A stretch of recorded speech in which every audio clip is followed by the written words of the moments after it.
अब आपके हक के रोजगार पर खबरदार करने वाली मुहिम की बात करते हैं। कल हमने आपको दिखाया था कि किस तरह से उत्तराखंड में हुई भर्ती परीक्षा में 35 मिनट के भीतर पेपर लीक का आरोप लगा। बेरोजगार युवाओं के संगठन ने लगातार प्रदर्शन किया। जहां अब पुलिस का दावा है कि उसने पेपर लीक से जुड़े एक आरोपी खालिद को गिरफ्तार कर लिया है। लेकिन सवाल है कि क्या भर्ती परीक्षा रद्द की जाएगी?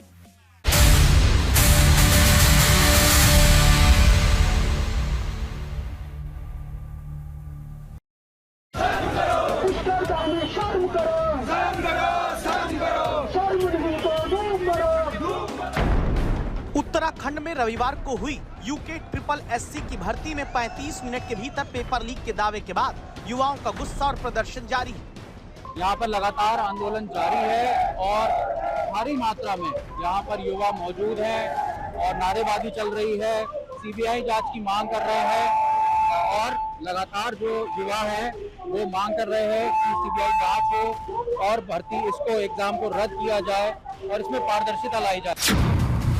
इस बीच देहरादून और हरिद्वार पुलिस ने इस पेपर लीक के मुख्य आरोपी कहे जा रहे खालिद मलिक को गिरफ्तार कर लिया है। देखिए, मैं कह रहा हूँ अभी विवेचना अग्रिम स्तर पे है, इसमें मेरे स्तर पे कोई भी चीज बताया जाना ठीक नहीं है। एसएसपी देहरादून स्वयं इसको देख रहे हैं और विवेचना एसआईटी के माध्यम से देहरादून में की जा रही है। इसलिए जो भी आगे की जो विवेचना में प्रगति होगी उन्हीं के स्तर से बताऊंगा। सवाल है कि 35 मिनट के भीतर पेपर लीक कराने में खालिद अकेला है या केवल मोहरा है, क्योंकि प्रदर्शनकारी आरोप लगाते हैं कि जिस भर्ती परीक्षा वाले स्कूल से पेपर लीक हुआ वो बीजेपी नेता से जुड़ा है। कि जिस सेंटर से ये पेपर आउट हुआ है, जहां पर 3 पन्ने बाहर आए हैं, वो सेंटर भी भाजपा नेता का ही है। अगर आप देखेंगे उस सेंटर में भाजपा का नेता है और वो वहां का प्रिंसिपल भी है, वो भाजपा का नेता। यहाँ तक कि आप देखेंगे तो पूर्व में भी जो चीजें हुई हैं वो भी भाजपा के नेताओं के से जुड़े हुए तारी हुए हैं और यहाँ पर भी वो सारी चीजें उस सेंटर में हुई हैं जहाँ पर भाजपा का जो नेता है वो उसका प्रिंसिपल है, वो उस स्कूल का मालिक है। तो अपने आप में संदेह का घेरे में साफ तौर पर आता है। रविवार को उत्तराखंड में 450 पदों के लिए स्नातक भर्ती का पेपर शुरू होते ही केवल आधे घंटे में पेपर व्हाट्सएप पर घूमने लगा, जहां इस भर्ती के लिए करीब 1,60,000 बेरोजगार युवा बैठे थे। यानी एक पद के लिए 355 बेरोजगार किस्मत आजमाते हैं। वहां पेपर लीक के आरोप लगे तो शर्म आनी चाहिए।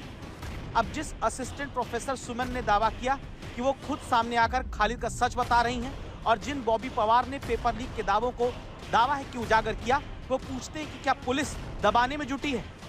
कि जिस मात्र शक्ति के द्वारा तुम्हें पता लगा कि बिना हाकम के और नकल विरोधी कानून के रहते हुए भी नकल हो सकती है, जिसने ये प्रूफ दिए, उस पर तुमने मुकदमा करो, उस मुकदमे को वापस लीजिए। और मुख्यमंत्री के सामने कप्तान अपने जुबान से बोलता है, साहब ऐसा कुछ नहीं हुआ है। सरकार एसआईटी बनाकर जांच करा रही है। इस सवाल का जवाब लेकिन कोई नहीं दे रहा कि आखिर पेपर लीक रोकने वाला कानून बनाकर वाहवाही लूटने के बावजूद पेपर लीक रोका क्यों नहीं जा सका है। अंकित शर्मा, देहरादून, आज तक।